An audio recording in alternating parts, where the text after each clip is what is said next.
What's up, guys? It is me, belsy-the-fox. If you've never seen me before, and this is your first time being introduced to me, welcome. Sit by the campfire and listen to what I have to talk about. Originally, this video was going to be different. This isn't the video I wanted to make, if you can't tell, because I have told a few people what this video was originally going to be. It was going to be called Destiny 2, The Good, the Bad, the Ugly, and Hopeful, in which we would have discussed what was good about Destiny, what was bad about Destiny, what was the worst points in Destiny, of which I would have included like the Astacross video, and all the monetization going up, and some of like the worst DLCs like Rise of Iron, House of Wolves, Dark Below, Curse of Osiris, all those sort of things. But now I can't. Ever since the release of Season of the Witch and then Crow's End Raid, my desire to play the game is at an all-time low. There was a time where I actually took a break just after Forsaken dropped, in which it was a good DLC, but I wasn't all there with the game. To put in perspective how long I've been playing this game, I got the demo for Destiny 1 3 months into the Dark Below and played the demo all the way through House of Wolves. And then I got the Taken King. That was my first DLC, and that was my first full-on experience. And yet, I still, to this day, remember fondly playing Destiny 1, even as a solo player, and not feeling burnout. Even when I had no access, I would run all the story missions over and over again, run through the patrol zone a lot for hours on end, because it was fun. Yet now, in Destiny 2, I struggle to play for 15 minutes. It's a multitude of issues why. I'm either getting error coded too much, the content of the game and the activities that I can do are just not up to scratch compared to what they used to be, and worst of all, I have no enjoyment in the game anymore. And it sucks I can say that. So, the title of the video, Destiny 2, An Underlying Issue, what is that about?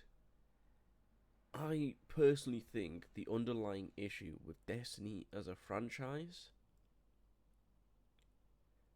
is the direction they're taking it now.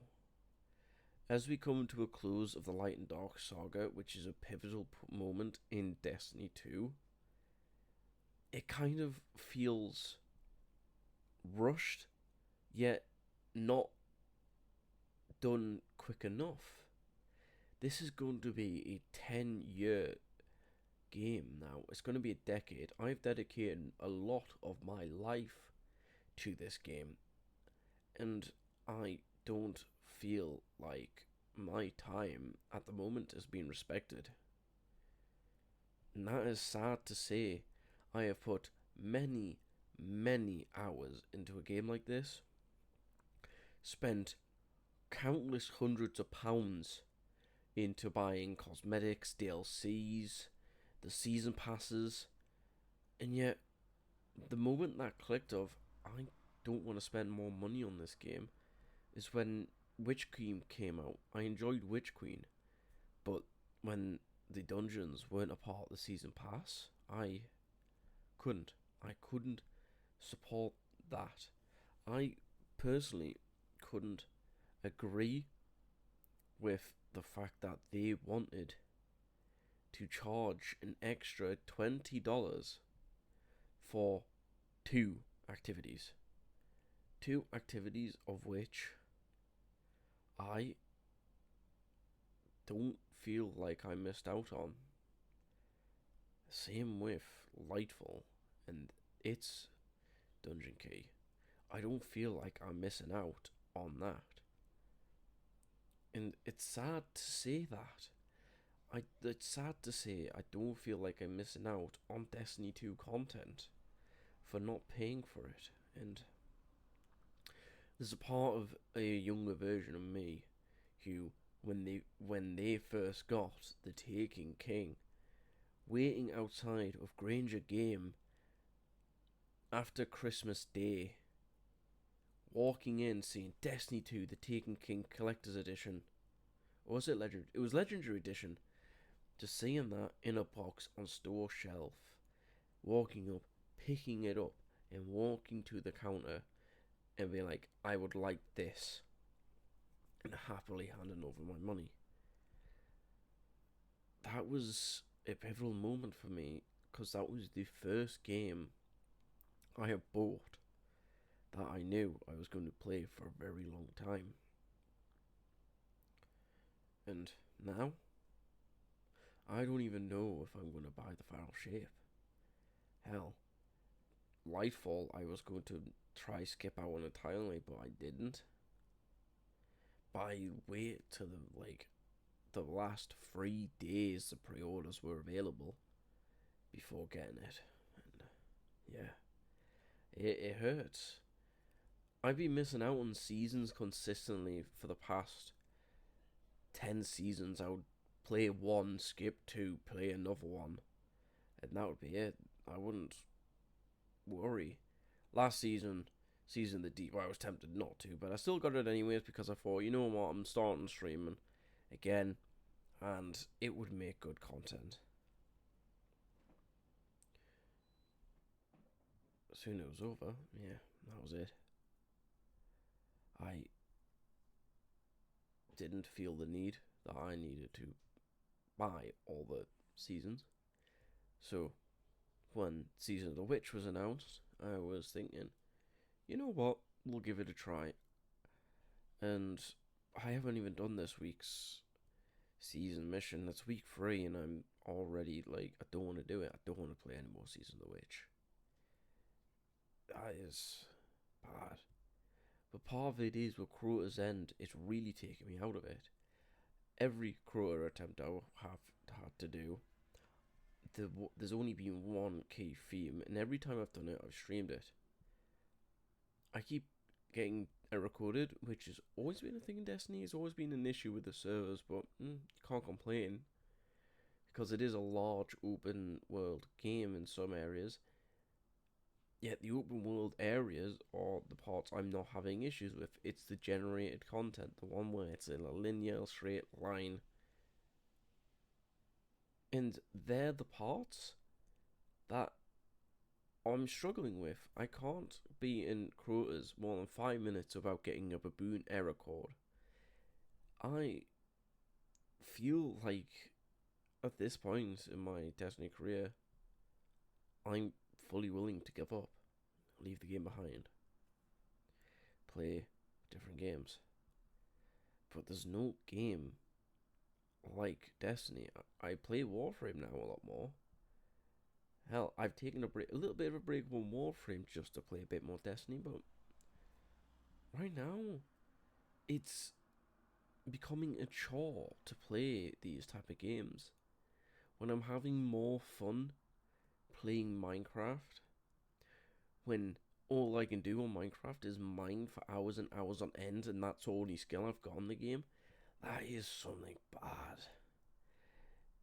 I wish that Bungie could address these issues, but I've posted on the forums time and time again saying you need to fix the game. These are the issues I'm having, and I've gotten zero response. The moderator team and the Bungie team on the forums aren't actually part of Bungie as a whole. The only one's the official account from Bungie, and that's when it says Bungie replied. But when you see a moderator replied, that means it's someone Bungie's just given a role to, and they're the ones handling the issues. Some of the things like baboons and buffaloes and weasels, these are the ones that are becoming a lot more common these days, and moderators aren't able to respond until Bungie give them the knowledge, and if the Bungie aren't giving them the knowledge, there's not much they can really do. And I empathize with that, but at the same time, there's hundreds of posts going at the same time, and they're struggling to go on for it. And I kind of wish it wasn't the case.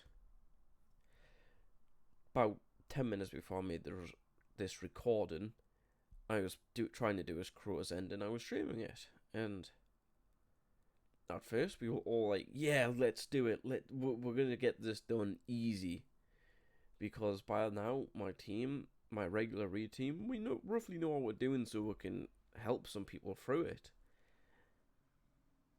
It didn't take 5 minutes to get the first baboon, and it went downhill. It took them an hour and a half to do totems because I kept getting error coded. There was a lot of lag in the servers, a lot of desync. And overall, it just wasn't a fun experience. It hasn't been fun for a while. And I don't think, with the way they made Necrochasm, where you only get one Crux of Crota a week, and if you can't do the triumphs, then you have to do 20 weeks worth of Crota's End raid. If you're lucky, because it's a random chance you're going to get the Crux of Crota from any encounter. The way they used to do it in Destiny 1 is you had to get the Eidolon ally from the Husk of the Pit, which you just got random chance drop from killing a Hive Knight. And then you'd build up the Eidolon ally until the last perk of which you needed one Crux of Crota. That was still a chore to do, yet it still felt more rewarding than what getting Necrochasm is now. I couldn't get Necrochasm on day one because I kept getting error coded, and it's only in Crota's End that this happening. The rest of the game, I'm not, but the rest of the game is dull. It's boring. It's repetitive. I can't go into PvP anymore. I used to be an avid PvP player, but I can't touch it these days for more than one match. Because when I go into there, it's full of cheaters again. There was a part of which Destiny, when they first brought in Battle Eye, and everyone was like, "Yay, we're not going to have to worry about the cheaters." And then we did. It wasn't even a month we had no cheaters. It was about 2 weeks. But those 2 weeks felt like heaven, where there was no cheaters, no wall hacks, nothing. Because BattleEye was doing its job, and now BattleEye feels like it's just there. It's making the loading of the game from when you press onto the Destiny desktop icon to getting into the loading screen. It feels like it's just making it longer, and it took us so long to even get that. Now, I was surprised that there was no cheaters in Destiny 2 to begin with when the PC launch came out within a matter of weeks. Yet, it was alright, and then it just hasn't worked out, and I wish that they could fix it. Either way, it's going to be a tough road ahead, and with the Light and Dark saga coming to a close, who knows what Bungie are going to come up with. Hopefully, by the time we do see what happens in the final shape, I might end up enjoying the game again.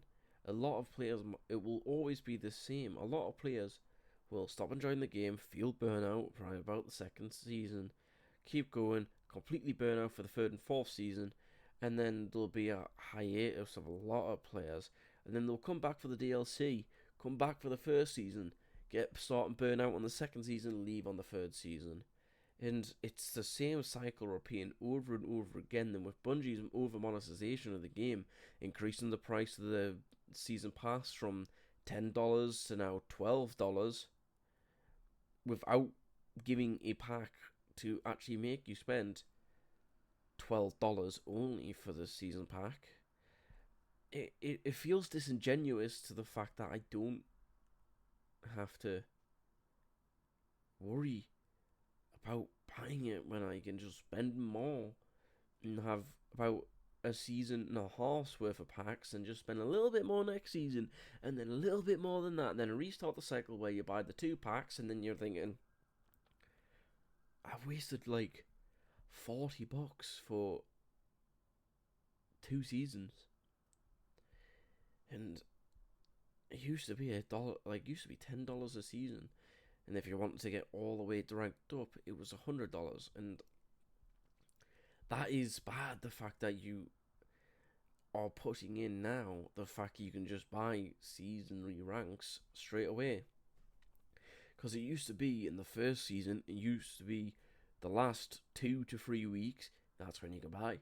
And then it was halfway through the season, then it was a quarter way through the season. Now it's at the very start, and now you pay for extra content like dungeons, which used to be a part of it, and soon enough you're gonna end up making a charge for raids. Don't get me wrong, having the free raids right now, the reprised raids, are fun, but they said they're gonna stop that because apparently having King's Fall, Vault of Glass, and Crota's End's too much. When there's like Leviathan, Eater of Worlds, Spire of Stars, Scourge of the Past, the Wrath, all those things are gone, and I paid for them at one point and I can't play them again because there's not the one to play Destiny 1. There's only Destiny 2, yet Destiny 1 right now feels like the better game because the way they left it, ignoring Rise of Iron, but the way the game felt was great. The gunplay was great. We didn't have as many guns and the exotics were a bit bland compared to what we have now, but it still felt good. The exotics in Destiny 2 also feel good. I do enjoy using random things like Tommy's Matchbook and Outbreak Perfected and Touch of Malice. They're all good guns I enjoy using, yet I just don't think the gunplay for me is going to save it. Not when there's other games I'll be playing like BattleBit, Warframe, Ready or Not, Minecraft, Fortnite, Farlight. All these games are a lot more enjoyable, and I know a lot more people who will play them. And it's not fun to have to worry about this yet. Here we are, worrying, and they're not communicating at all, and they're overcharging. This was supposed to be a small documentary about what was good and bad about Destiny and what we hoped will come in the future, but it ended up turning into me having a bit of a rant. And yet, at the end of this, I don't feel any better than what I did at the start. I feel the same. I feel burnt out. But I do hope sooner rather than later that when the time comes, Bungie will make the game good again. That's all I hope. With the Light and Dark saga, they may end up just realizing we need a Destiny 3. Because the Tiger engine and the servers for Destiny are tired. Destiny 1 and Destiny 2 run on the same servers. Run on the same game engine that made the older Halo games. So, it could be that we might never get the Destiny 3 that we need. And I wouldn't mind paying $30 for this game if it meant that I would have more fun. But the worst thing to do right now is make it into a free model, because I feel the point Destiny became free, that is when it went downhill. But that's all from me. As we let the campfire ember away, just remember, do things you enjoy. Don't stick around on things that you don't enjoy. And since this is a YouTube video, we will do a bit of plug-in. Don't forget to like and subscribe. I will do more videos, more I will also be posting stream highlights and things, compilations of things I do in the stream that are funny. Hopefully more videos we'll do in the future will be focused on actually having fun, not just a rant. You will end up seeing a rant video again at some point. This might end up becoming a rant, like a normal thing. You can join my Discord server, which will be in the link in the description. You will also find my Twitter down there for when I randomly post random things, when I go live. On Kick, which will also be down in the description. I stream on Kick on belsy_the_fox. So come around, join the campfire, and have fun. And also, my TikTok will also be in the description, which will mostly be stream highlights. I rarely post like TikTok's own content on there. There will be some TikTok first content in there, but if you don't like going to TikTok and you want to see those kind of things I post on there, I will end up posting them to YouTube Shorts. May just make a YouTube Shorts channel for that. So, yeah, take care. Ciao.